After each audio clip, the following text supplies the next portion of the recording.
Boa noite, meu querido amigo, minha querida amiga. Estamos aqui mais uma vez para a honra e glória do Senhor Deus para continuarmos, darmos sequência ao terceiro estudo. E o terceiro estudo hoje vai falar da divindade de Jesus Cristo. Jesus Cristo, uma essência presente. E no livro de Romanos, no capítulo 12, no versículo 2, diz assim: para que experimenteis a boa e agradável, perfeita vontade de Deus, não vos conformando com este século, mas sendo transformado pela renovação da nossa mente. Que a minha e a sua mente hoje seja renovada para que possamos entender e compreender mais uma verdade. E hoje a verdade a respeito da divindade do nosso Senhor e Salvador Jesus Cristo. Então, na sequência, primeiro estudo, falamos das 5 colunas da verdade. No estudo anterior, que o número 2, falamos da verdade sobre Deus, uma essência eterna. E agora vamos falar da verdade sobre Jesus Cristo, uma essência permanente. A Bíblia diz no Evangelho de João, no capítulo 1, acompanhe comigo, Evangelho de João, no capítulo 1, aqui na minha Bíblia, diz assim: e no começo era a palavra, e a palavra estava com Deus, e a palavra era Deus. E ela estava no começo com Deus, e o versículo 3 diz: todas as coisas foram feitas por ela, e sem ela, nada do que foi feito se fez. E vai lá para o versículo 14 agora. E a palavra se fez carne e habitou entre nós, cheio de graça e de verdade, e vimos a glória como a do unigênito do Pai. Amém. Qual foi a palavra, em algumas traduções o verbo, que se fez carne e habitou no meio de nós? Exatamente, Jesus Cristo. E nós lemos ali que a palavra estava com Deus e a palavra era Deus. Jesus é Deus. É o que está dizendo ali a Bíblia. Mas olha só, veja só o que acontece aqui. Esta palavra, ela fala uma coisa muito importante para nós também. Se você acompanhar nesse mesmo Evangelho de João, no capítulo 14, me acompanhe lá. Evangelho de João, capítulo 14, olha o que ele está dizendo ali. Capítulo 14, Evangelho de João, o versículo 6. Jesus diz assim: respondendo-lhe, Jesus disse: eu sou o caminho, a verdade e a vida. Ninguém vem ao Pai senão por mim. Olha só o que Jesus disse: eu sou o caminho, a verdade e a vida. Ninguém vai ao Pai a não ser por Ele. Veja, olha, eu sei que no mundo hoje existem muitos atalhos. E na verdade a palavra atalho, ela facilitou a vida do ser humano. É claro que existe um atalho. O que é um atalho? Atalho é um caminho fora do caminho principal que encurta a distância. E existem uns que são bons e existem atalhos que são ruins, que tem muitos obstáculos e que é melhor ir pelo caminho principal. Mas, de uma maneira geral, quando se fala em atalho, a gente lembra como coisa boa. Olha, vai cortar caminho. Mas, olha, eu não sei, mas aqui a Bíblia está dizendo que para ir para o céu, para ir até Deus, não existe atalho, só através de Jesus. Porque ele diz assim, ó, eu sou o caminho, a verdade e a vida. 3 artigos definidos no singular. O que é artigo definido? Lá do português, na regrinha de português, fala que é um artigo que define, ela vem antes do substantivo, dando a conotação de exatidão, precisão. Então não tem atalho. Para ir até Deus não existe outro caminho. Jesus não disse eu sou os caminhos, as verdades e as vidas. Eu sou o caminho, a verdade e a vida. Hoje no mundo se apregoa que a verdade é relativa. O que é verdade para uns pode não ser verdade para outros. Mas segundo a luz da palavra de Deus, Jesus disse que aqui não existe verdade relativa, só existe uma verdade absoluta. Eu sou o caminho, a verdade e a vida, e ninguém pode ir até Deus ou chegar aos céus a não ser por Jesus Cristo. É aí que começa a grande batalha, a grande luta nesta verdade a respeito de Jesus Cristo. Veja, estudamos na lição passada que só Deus é amor, pode perdoar pecado indigno de adoração. E o inimigo das almas, olha só o que ele faz, Daniel capítulo 8, versículo 12 diz assim: e lançou a verdade por terra e o que fez prosperou. Em relação a Deus e agora em relação a Jesus, o inimigo também tenta lançar a verdade a respeito de Jesus por terra e o que fez prosperou, mas só prospera na vida daqueles que estão longe da palavra de Deus. Vou fazer uma comparação aqui. Faz de conta que você está num grande acampamento e neste acampamento você faz uma brincadeira, uma trilha com bússola. Se você sabe manipular aquele objeto, se você sabe manipular bem, domina aquele material, estar perdido para você é uma questão opcional. Você que vai escolher se quiser se perder ou não. Por quê? Porque você sabe manipular aquele material, você não precisa se perder, você não precisa estar perdido. Aqui nós fazemos essa comparação com as verdades do Senhor. O inimigo lançou a verdade por terra e o que fez prosperou só na vida das pessoas, olha só, que não gostam de estudar essa bússola aqui da palavra de Deus. Porque quando a gente estuda essa bússola da palavra de Deus, estar perdido é uma questão opcional. Você quem decide se quiser estar perdido ou se não quiser estar perdido. Então, veja só, o primeiro engano e a primeira contrafação do inimigo de lançar a verdade de Jesus por terra é essa daqui, me acompanhe, pegue a sua Bíblia aí, vamos lá. 1 Timóteo no capítulo 2 e no versículo 5. No capítulo 2 e versículo 5 de 1 Timóteo diz assim: porque há um só Deus e um só mediador entre Deus e os homens, Cristo Jesus, o homem. Perguntinha, segundo a luz da Bíblia. Há um só Deus e um só mediador entre Deus e o homem. Cristo Jesus, o homem. Olha só, mediador significa intermediar. Se você for a um dicionário, vai dizer assim, ó, elo. Aquele negocinho da corrente que liga. Uma aliança, um elo. Só existe um que pode ser esse elo entre Deus e o homem. Uma ponte, algo no meio que liga duas extremidades entre um Deus perfeito e uma raça caída para ter contato. Jesus, ele dá o nome desse mediador. A Bíblia dá o nome, ela é bem clara. A Bíblia, ela é bem clara. Somos nós quem complicamos. A Bíblia diz, quem é o mediador? Se eu não sei quem é o mediador, ela vem e fala o nome dele. Jesus Cristo, o homem. Jesus Cristo é o único mediador entre Deus e o homem, a comunicação entre Deus e o homem. Qual outro que existe? A Bíblia não diz nenhum outro, porque ela disse, existe um só Deus e um só mediador, Jesus Cristo. Amigo, é aí que começa a contrafação, é aí que começa a verdade sendo lançada por terra na vida daqueles que estão longe da palavra de Deus. Veja só o que o inimigo faz para lançar essa verdade de Jesus por terra. Quando que o inimigo começou a lançar essa verdade de Jesus por terra, Fernando? Abra sua Bíblia. Apocalipse, no capítulo 12, lá no capítulo 12 de Apocalipse, no versículo 7, diz assim, aqui na minha Bíblia, ó, houve guerra no céu, Miguel e seus anjos lutaram contra o dragão. Miguel, ele faz uma apologia a Jesus Cristo, e dragão é o diabo, e os anjos do diabo, os demônios, que eram anjos e agora passaram a ser demônio, né?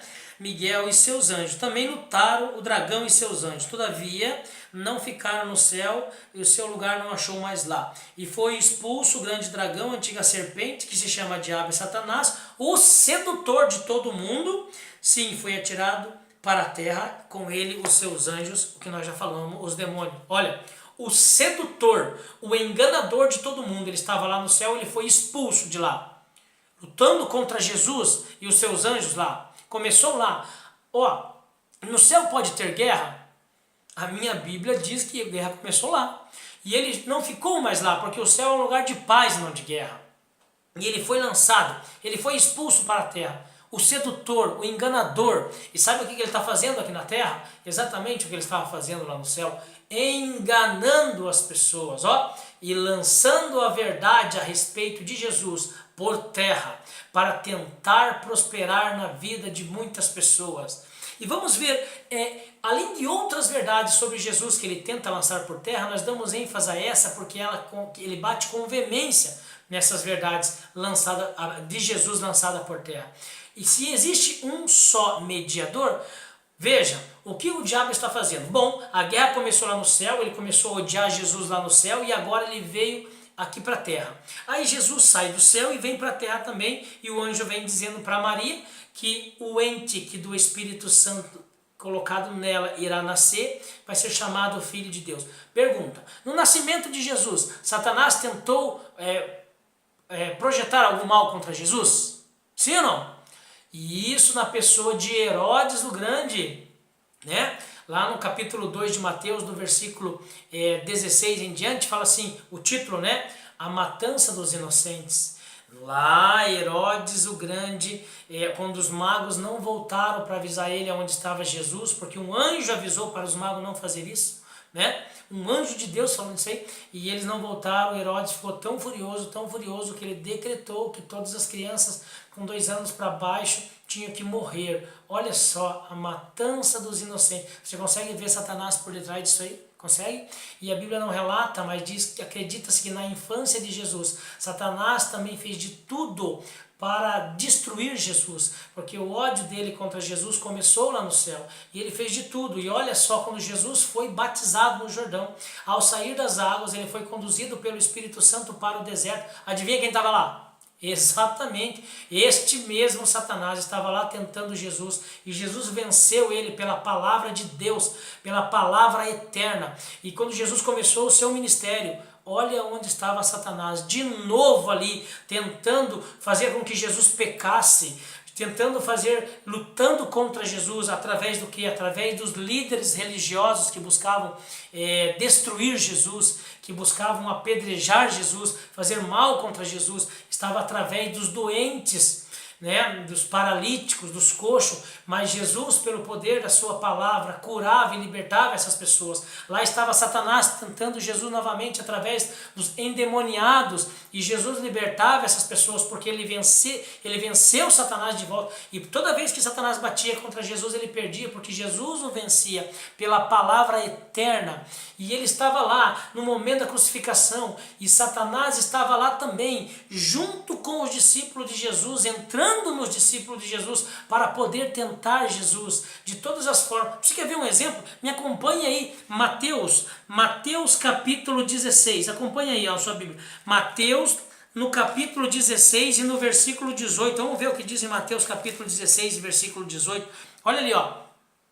A minha Bíblia diz assim, Jesus falando, né? Também eu digo a vocês que tu és Pedro, e sobre esta pedra edificarei a minha igreja, e as portas do inferno não a melhor frase é essa aqui: e as portas do inferno não prevalecerão contra ela. Jesus falou, tu és Pedro, e sobre esta pedra edificarás a minha igreja, e as portas do inferno não prevalecerão contra ela. Você sabe que algumas pessoas pensam que Jesus estava se referindo a Pedro, que Pedro seria a igreja de Jesus.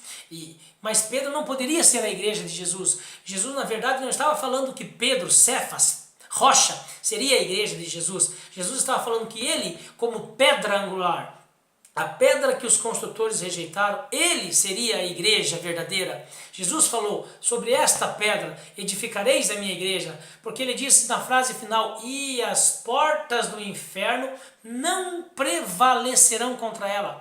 Você quer ver a luz da Bíblia no mesmo capítulo de Mateus capítulo 16, no versículo 22? Dá uma olhada ali, ó.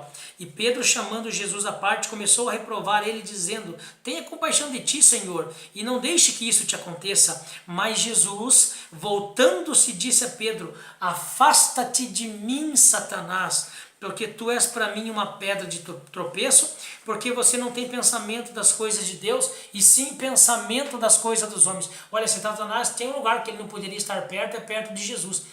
Mas ele estava perto de Jesus, ele entrou em Pedro, por isso que Pedro não poderia ser a igreja de Jesus, porque Jesus disse, as portas do inferno não prevalecerão contra ela, e nós acabamos de ver com os versículos abaixo, Satanás já estava prevalecendo contra Pedro, a ponto de Jesus tentar: afasta-te de mim, Satanás, porque os teus pensamentos não é do céu, é pensamento de homem. Veja, se Pedro fosse essa igreja de Jesus, então as portas do inferno já prevaleceram contra ela. Você quer ver um outro exemplo? Acompanhe comigo no Evangelho de João, no capítulo 13. Evangelho de João, capítulo 13.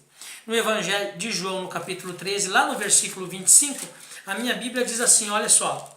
13, versículo 25. A ceia do Senhor. Estavam reunidos lá os discípulos na ceia do Senhor. Será que Satanás estava lá? Vamos ver aqui então, versículo 25.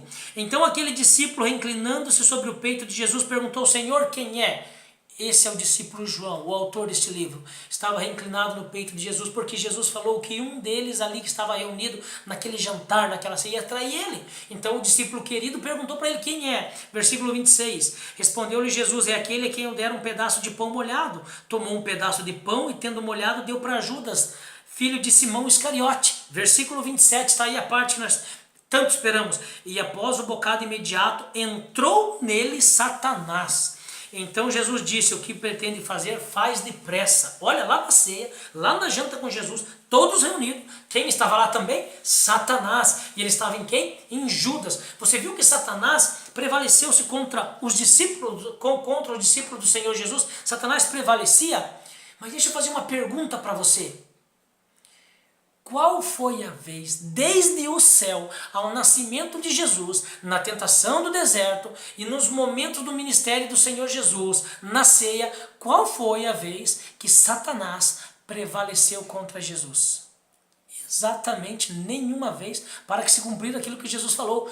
Sobre esta pedra, referindo-se a ele, edificarás a minha igreja, e as portas do inferno não prevalecerão contra ela. Em toda a vida do Senhor Jesus, ele teve um grande conflito. Satanás estava ali, sabe por quê? Satanás não queria apenas que Jesus morresse, ele queria fazer com que Jesus pecasse, porque se Jesus pecasse, ele neutralizava a oferta pura e imaculada para a remissão dos nossos pecados. E daí Jesus ia ficar com pecado e dívida, e como que uma dívida ia pagar a outra. Alguém que está devendo vai morrer, vai tentar pagar a dívida daquele que também está devendo. Não tem como, um pecado não paga o outro. Era isso que Satanás estava tentando fazer, com que Jesus pecasse, para que ele não pudesse mais voltar para o céu, porque no céu não existe pecado. E Satanás conseguiu ter sucesso a isso? Sim ou não? Não conseguiu? Então agora começa o estudo nosso. Veja aonde, já que Satanás não prevaleceu contra o Senhor Jesus, olha a verdade sobre Jesus que Satanás aqui na terra, o sedutor, o enganador, está fazendo na mente das pessoas a respeito de Jesus, para que ela não enxergue a verdade a respeito da divindade de Jesus. Veja só, a Bíblia diz, como nós acabamos de ler, que só existe um mediador intermediário entre Deus e o homem, e dá um nome: Jesus Cristo, o homem.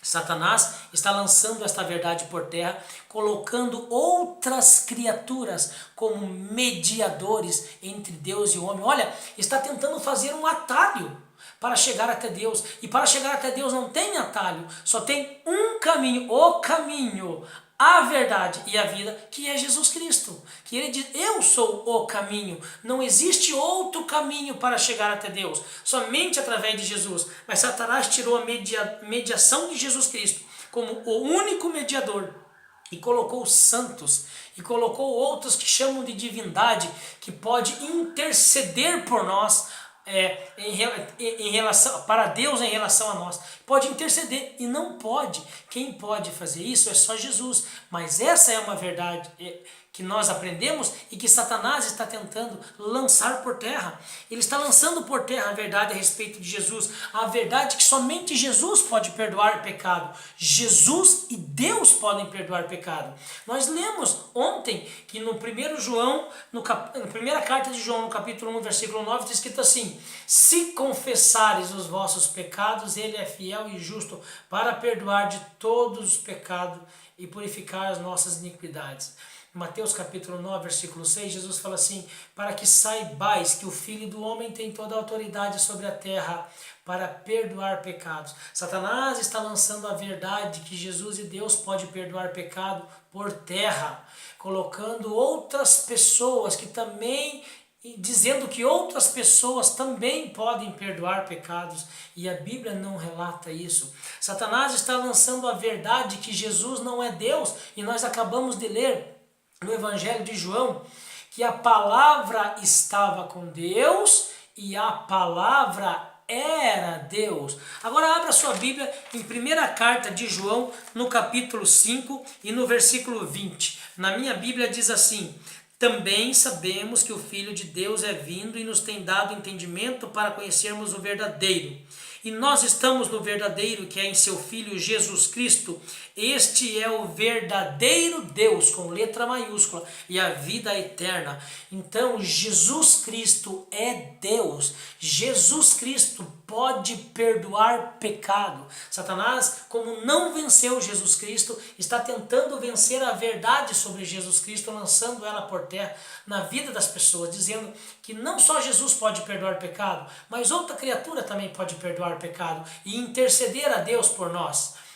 Está dizendo que Jesus Cristo é Deus, mas Satanás está dizendo que ele não é Deus, ele foi um grande profeta e ele veio em uma natureza pecaminosa também. É esta verdade que Satanás está lançando por terra. O inimigo tem agido de uma maneira muito rápida para tentar lançar a verdade de Jesus por terra na mente daquelas pessoas que não estão linkadas com a palavra de Deus. Mas eu vou dizer uma coisa para você, e muito feliz o que eu vou dizer: Satanás hoje perde, e perde mais uma vez. Sabe por quê? Porque você foi resgatado pelo sangue do Cordeiro. A verdade do Senhor Jesus não será lançada por terra em sua vida, porque você dispõe tempo para ouvir a palavra de Deus, e você dispõe tempo para nós estudarmos a Bíblia e ouvirmos a verdade a respeito da divindade de Jesus. E olha só, sabe o que vai acontecer? Sabe o que vai acontecer na tua vida se você decidir entregar a sua vida a Jesus? Sabe o que vai acontecer na sua vida se você decidir estudar a Bíblia? Sabe o que vai acontecer na sua vida hoje se você fazer uma entrega total ao Senhor Jesus? Não pode sair daqui hoje sem entregar a sua vida a Jesus e sem marcar um compromisso de estar disposto a estudar a palavra de Deus, a estudar a verdade. Nós estaremos aqui numa sequência de estudo bíblico, estudando somente o que a palavra de Deus diz, como fonte de verdade do estudo número 1 que nós aprendemos. Santifica, ó Pai, santifica-os na verdade, a tua palavra é a verdade. João capítulo 17, versículo 17. E a palavra de Deus, quando eu entrego o meu coração a Jesus e decido estudar a palavra de Deus, as verdades de Deus será restaurada em minha vida. Jesus fez tudo para mim e para você. E o que é que nós vamos fazer para esse Jesus?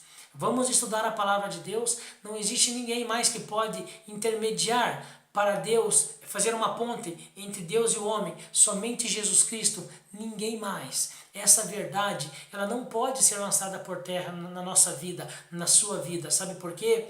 Porque o Senhor te ama, o Senhor veio aqui morrer para te resgatar. Satanás perdeu mais uma vez, porque você foi remido pelo sangue de Jesus. Você parou um pouquinho no seu tempo e você deu prioridade à palavra de Deus. Não pode sair daqui, levantar, sem ouvir a oração da graça. Não pode sair daqui sem tomar uma decisão. Não tenha medo, não se importe com os obstáculos na vida. Jesus Cristo falou assim: bem-aventurado seja você quando você for perseguido por causa do meu nome, quando você tiver desavença até no seu lar por decidir seguir a palavra de Deus. Jesus Cristo é o único mediador, e é isso que nós temos. A guerra começou lá no céu e ela se estendeu por esse planeta, mas Lúcifer não teve sucesso, e então ele está tentando ter sucesso, tirando esta verdade de Jesus na nossa vida. Não deixe com que isso aconteça, e eu quero fazer uma oração por você. Feche seus olhos. Querido Deus e bondoso Pai, muito obrigado por mais um estudo sobre Jesus, sobre a graça verdadeira, sobre a palavra da verdade. por saber que para o céu não existe atalho, só Jesus é o caminho que conduz à vida eterna. Muito obrigado porque as verdades eternas não são pisadas em nossa vida, porque nós disponibilizamos um tempo para nos fortalecer com o alimento da palavra de Deus. Abençoe essa pessoa que está escutando neste momento, que fez esse estudo comigo neste momento, na sua graça e na sua paz. Abra o mar na vida dela, coloque os seus anjos, dada a ordem para guiar ela em todos os caminhos, guardando a entrada e a saída dela, desde agora e para sempre, em nome de Jesus, amém. Olha lá, Mateus capítulo 5, versículo 6. Bem-aventurado, feliz, aqueles que têm fome e sede da verdade, porque serão saciados. Deus te abençoe e até a próxima, se Deus quiser.